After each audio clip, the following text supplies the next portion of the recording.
ఆంధ్రప్రదేశ్లో అభివృద్ధి సంక్షేమం రెండూ లేక పేదల ప్రజలందరూ కూడా ఇబ్బందులు పడుతున్నటువంటి తరుణంలో త్వరలో అభివృద్ధి సంక్షేమాన్ని నడిపిస్తూ మేము ప్రభుత్వాన్ని ఏర్పాటు చేస్తాం. మీకు సూపర్ 6 పథకాలతో మీ జీవితాలను బాగు చేస్తామంటూ ఇటీవల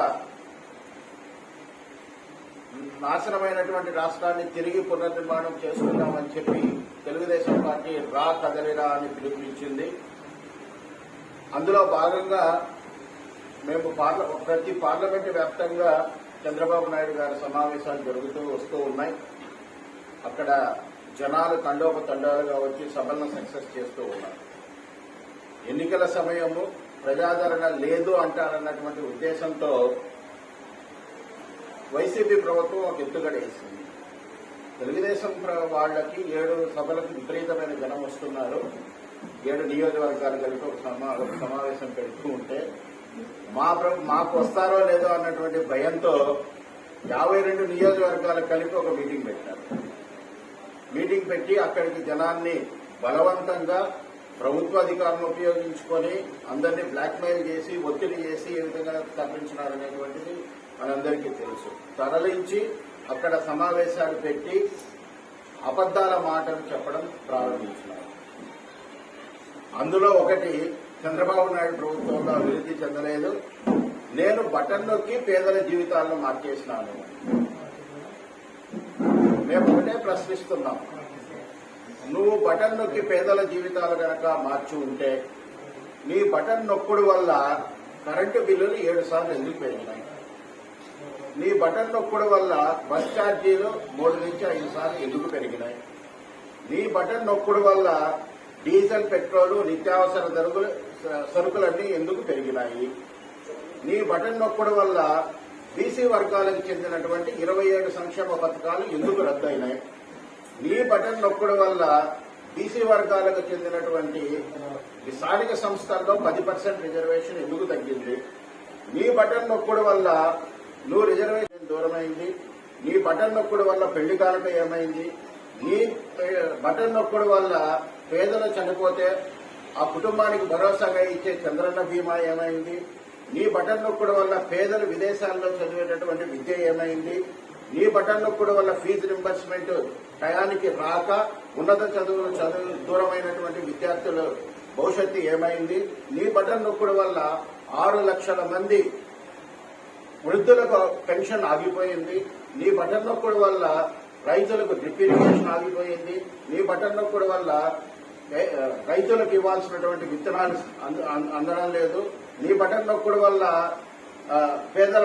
రైతులకు అందాల్సినటువంటి కృత్రిమ ఎరువులన్నీ సకాలంలో అందుతున్నాయా అనేటువంటిది మేము ప్రశ్నిస్తున్నాం. ఇన్ని లేకుండా అదేవిధంగా అభివృద్ధి పరంగా చూస్తే కనుక గుంతలమైనటువంటి రోడ్లు ఎక్కడైనా కానీ తలపిస్తూ ఉన్నాయి. ఒక్క తట్టెడు మట్టి వెత్తలేదు, ఒక రోడ్డు వేయలేదు. ఎక్కడి నుంచి కూడా ఒక కర్మాగారం ఈ దేశానికి ఈ రాష్ట్రంలో నిర్మించలేదు, ఒక ఉద్యోగం పెరగలేదు. పేదలు కేవలం ప్రభుత్వ విద్యపైన ఆధారపడతారు. జనాభా ప్రతి సంవత్సరం పెరుగుతూ ఉంటే స్కూళ్ల సంఖ్య పెరగాలి, విద్యార్థుల సంఖ్య జనాభాతో పాటు పెరుగుతుంది, వాళ్ళకు కావాల్సినటువంటి టీచర్ల సంఖ్య పెరగాలి. ఎన్ని ఉద్యోగ పోస్టులు ఇచ్చి టీచర్ల సంఖ్యను పెంచి పేదలకు నువ్వు విద్యను అందజేసినావు. అయితే నాడు నేడు అని చెప్పి బ్రహ్మాండంగా నిధులు తినడానికి ఏం చేసావు? ఉన్న బిల్డింగులకు రంగులు మార్చినావే తప్ప ఉపాధ్యాయుల సంఖ్యను ప్రతి నెలకు 1వ తేదీ జీతం ఇవ్వకుండా వాళ్ళ ఉసురు కొట్టుకొని వాళ్ళని ఇబ్బందులు పెట్టి అక్కడ కూడా ఇబ్బందులు పెట్టేటటువంటి పరిస్థితి. ఇవన్నీ దృష్టిలో పెట్టుకొని చంద్రబాబు నాయుడు గారు ఒక సూపర్ 6 అనేటటువంటి పథకాన్ని పేదల బతుకులు మార్చడానికి ఇవాళ ప్రవేశపెట్టడం జరిగింది. అందులో ఈ దేశంలో ఎవరూ సాహసించినటువంటి ఒక మంచి పదాన్ని చంద్రబాబు నాయుడు గారు మాత్రమే ప్రయోగించారు. అది పూర్ టు రిచ్. పేదలను నేను ధనవంతులను చేస్తాను,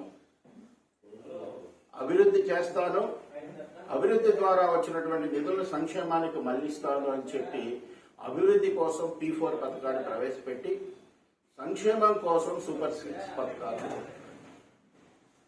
ఈ సూపర్ 6 పథకాలలో మొట్టమొదటిది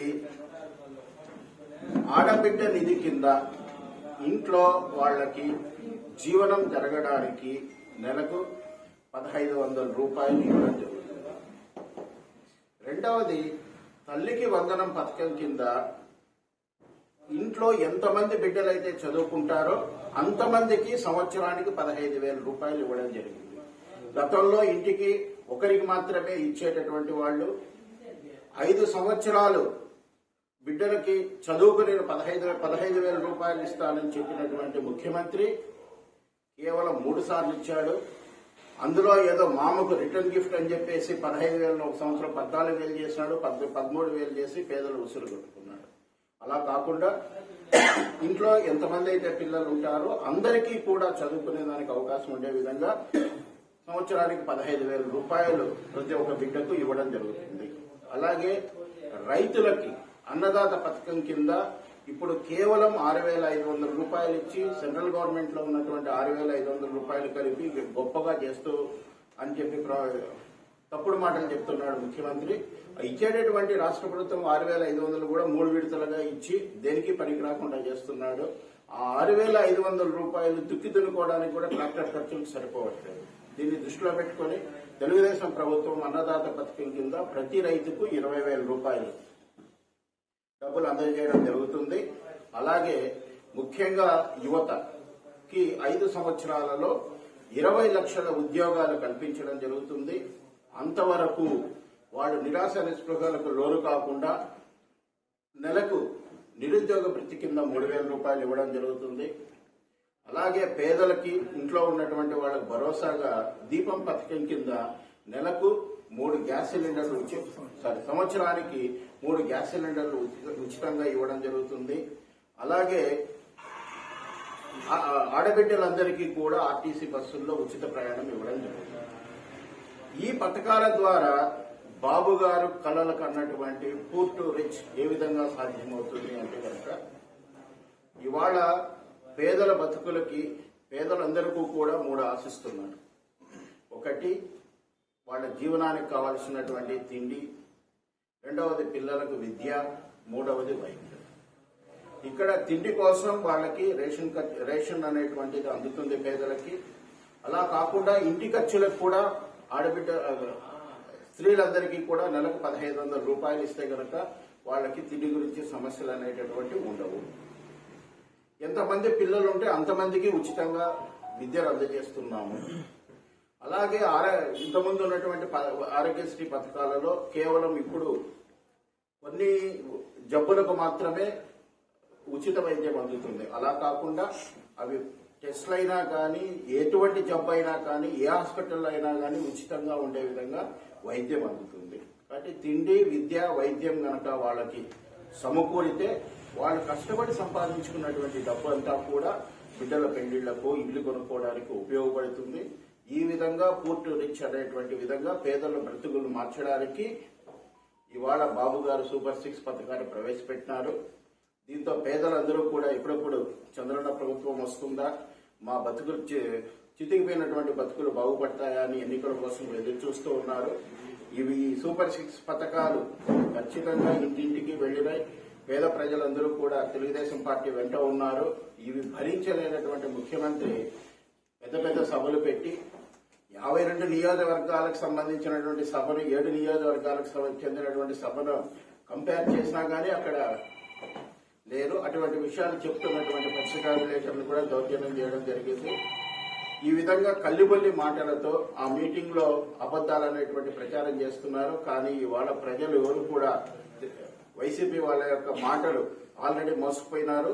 ఇంకా నమ్మేటటువంటి పరిస్థితి లేదు.